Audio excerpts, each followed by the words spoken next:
Thank you very much, Dr. Michel de Hooge.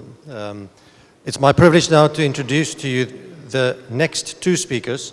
And continuing on the theme of the 3 or 4 musketeers, there are probably 3, maybe 4 reasons why I'm excited to introduce to you the next two speakers.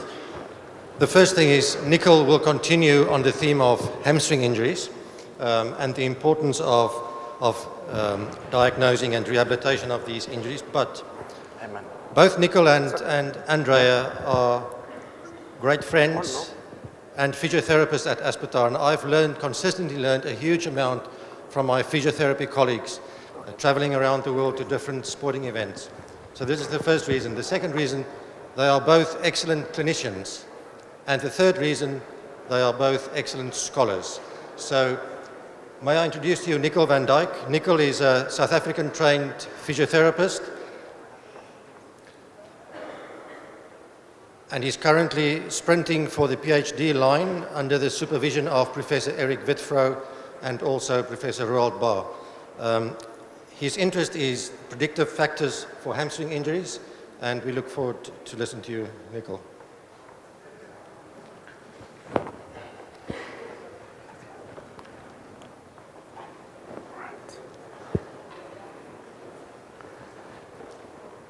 Good morning, everyone.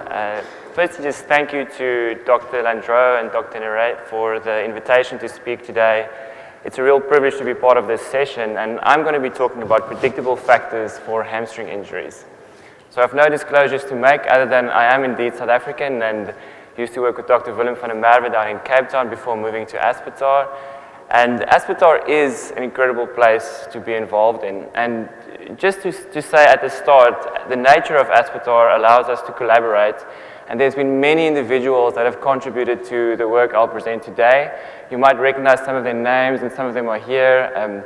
But this is one of the wonderful advantages we have at Aspetar. Now, we've just had an excellent summary about why hamstring injuries are still the #1 injury in football. But what about them are predictable? And that started to make me think, what can we predict in football? Now, maybe I can just say, Dr. de Hooge, thank you for that great presentation, and I think his contribution to football cannot be underestimated. And one of the reasons is that he's still, apart from being the chairman of the FIFA Medical Committee, probably Club Bruges' #1 fan. So I'd just like to remind all the Belgians in the room that last year they didn't have it all their own way, and since I'm a student at Ghent as well, I'm hoping that something will happen this season. But indeed, it is going well in Belgium. This is the FIFA ranking for Belgium in the last 6 years, and they've gone from number 66 to #1 in the world. So I don't think many of us would have predicted that 6 years ago. So the clubs in Belgium are okay. I think we don't need to worry about them. There are other clubs where I think we have more concern. This is the injury list for Liverpool. You don't have to pay too much attention, but every red line is a hamstring injury. Now, coincidentally, this started when Jurgen Klopp took over in October last year. And I'm sure he's not pleased that he's already had 15 hamstring injuries this season. And as we just heard, you can expect about 5. So that's 3 times more than we would expect normally. Now, I'm not holding my breath, but I thought that if Jurgen gave me a call and we had to talk about hamstring injuries, what are the things we would really want to speak about? And I think there's 3 important ones. The first is, can we identify risk factors reliably? The second is, what do we know about return to play? Can we predict when a player will be ready? And then injury prevention. So if we start with the risk factors, I won't go into too much detail. There's been a host of excellent publications, both prospective and retrospective, looking at different risk factors, and we've just heard them mentioned already, but you can take your pick. They've all been shown in some way to be associated with hamstring injury. In 2013, Grant Freckleton and Tanya Pizzari did an excellent systematic review, and they reduced the list to these factors that were really important. Now, 2 of them we can't do anything about, so I'll take away previous injury and age. But the strength is certainly something we can still do something about. I have to say, eccentric strength didn't really get in. I've left it in, it got pretty close, but the strength is something we can still change. And that was one of the questions we had here at Aspetar. Very simply, can we identify strength as a risk factor for hamstring injury? Why did we need to do another study, you might ask? Well, one of the limitations always has been small sample sizes. So now we had the opportunity to do a very large study.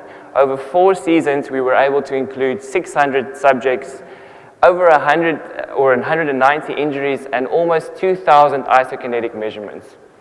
So this allows us to really look at all the different strength factors. And here's a list of isokinetic strength measurements we did at different speeds, both concentric and eccentric, normalized to body weight, and in the different ratios.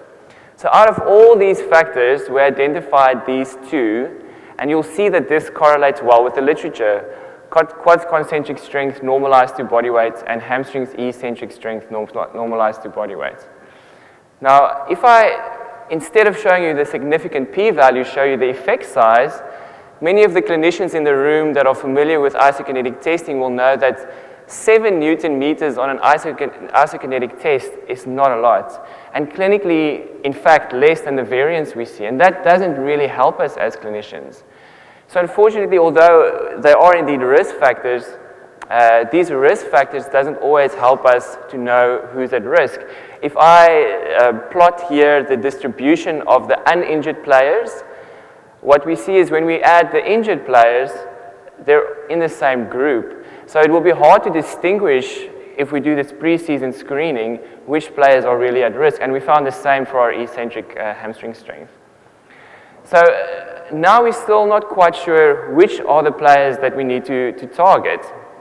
And we're probably not quite enthusiastic, but we'll move on then to the second thing. And that is return to play expectation.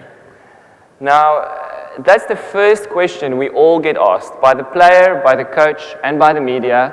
When will he play again? And we feel like we have to give an answer, but I think our answer is often based on our clinical experience, and it's hard to really say. At best, we're guessing when he'll get back. Before I go on, I'll just say that there are certain things now we know that makes your return to play take longer. If there's central tendon involvement as shown by Bruckner and Connell in this recent review, and also confirmed by Noel Pollock's group with the British classification, they do take longer. And if there's total proximal tears, like Dr. De Uge just pointed out, they will take longer. Indeed, they might be better candidates for surgery. So if we just leave them to the side, and we look at the ones that we see most often, the grade 1s and 2s, what about those injuries? What can we say about those injuries? Well, this study by Martin Moon and the Dutch group showed the most closely correlated factor was the self-predicted time to return to play by the player himself. So if you want to know when he'll get back, you can just ask him to tell you, and that's probably as close as you'll get. But I know that's not good enough. We all want to do better than that. So here at Aspetar, we've also investigated the additional value of MRI. Now, before I go on, I will say that Jan Ekstrand's excellent work with the UEFA group has had some different results, and there might be different reasons for that. But here at Aspetar, we found that the additional value of MRI have only been able to give us an extra 3% of explanation. So 3%, that doesn't sound so great. What about our clinical examination? Well, here we seem to do a little bit better. So Phil Jacobson and Rod Whiteley here at Aspetar have done a lot of hamstring work, and they've just a few days ago published this paper looking at our physical measurements. Indeed, again, they didn't find any additional value of MRI, but if we do our examination, we might be able to predict the return to play a little better. The initial examination was okay, about 60%, but plus or minus 23 days. So if I say to you, you'll take 25 days to get back, that might be 2 days or it might be 50 days. And that's not so good. The MRI, again, in isolation, less than 10%, so we don't really think that has value at the moment. But our week 1 examination was very valuable. And that included measurements from the initial exam, including strength, flexibility, time to the start of the treatment, a whole host of them. You can read the paper for the full list, and I won't go into detail. But this allowed us to explain 97% of the variance with a 10-day window, plus 5 days or minus 5 days.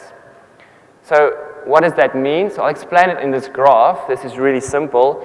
On the y-axis, you have our predicted return to play, and on the x-axis, you have the actual return to play. So if I say, the blue line in the middle is if I'm 100% right. So if I say to you, it'll take 10 days, it'll take 10 days. Now, in our study, if we said 25 days, which was our mean recovery, it took 25 days.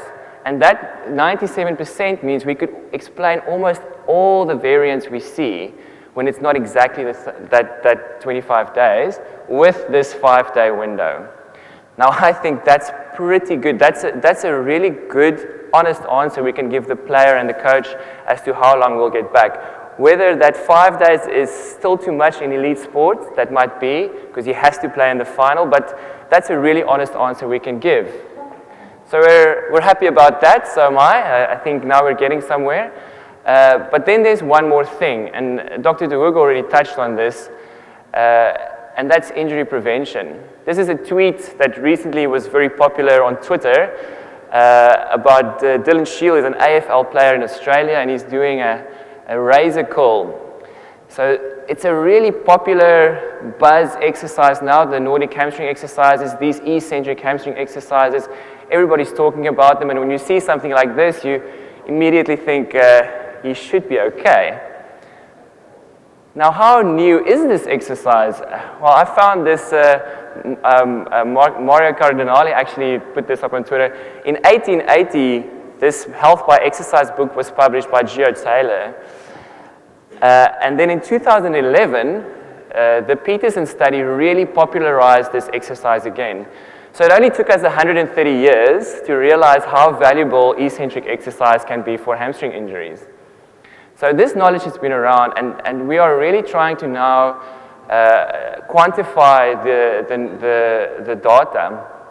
So this is just an example. There are many now, and I know there's exciting things happening in Cape Town, but we're able to now use, technology has caught up to where we are to allow us to show the player where he's weak, where he's strong, and even take this out to the field. So we're not restricted anymore, and this is Dr. Tony Shields, his group at the Queensland University of Technology have done amazing work with this exercise and with this device. Why is it important? So if we group together the results from all the Nordic hamstring RCTs, you'll see that although both groups have similar numbers of players, the Nordic groups, the guys who do their eccentric exercise, had 25 injuries, while the control groups had 77. Now, that's a 67.5% reduction in injuries. And that's undeniable. That's why this exercise is part of the FIFA 11 Plus. And I think we cannot deny anymore the value of doing these eccentric exercises. Just as an example, this is a slide from David Opar. These exercises might even help us to modify the non-modifiable risk factors. So the red line at the top, that's the older players, the 33-year-olds.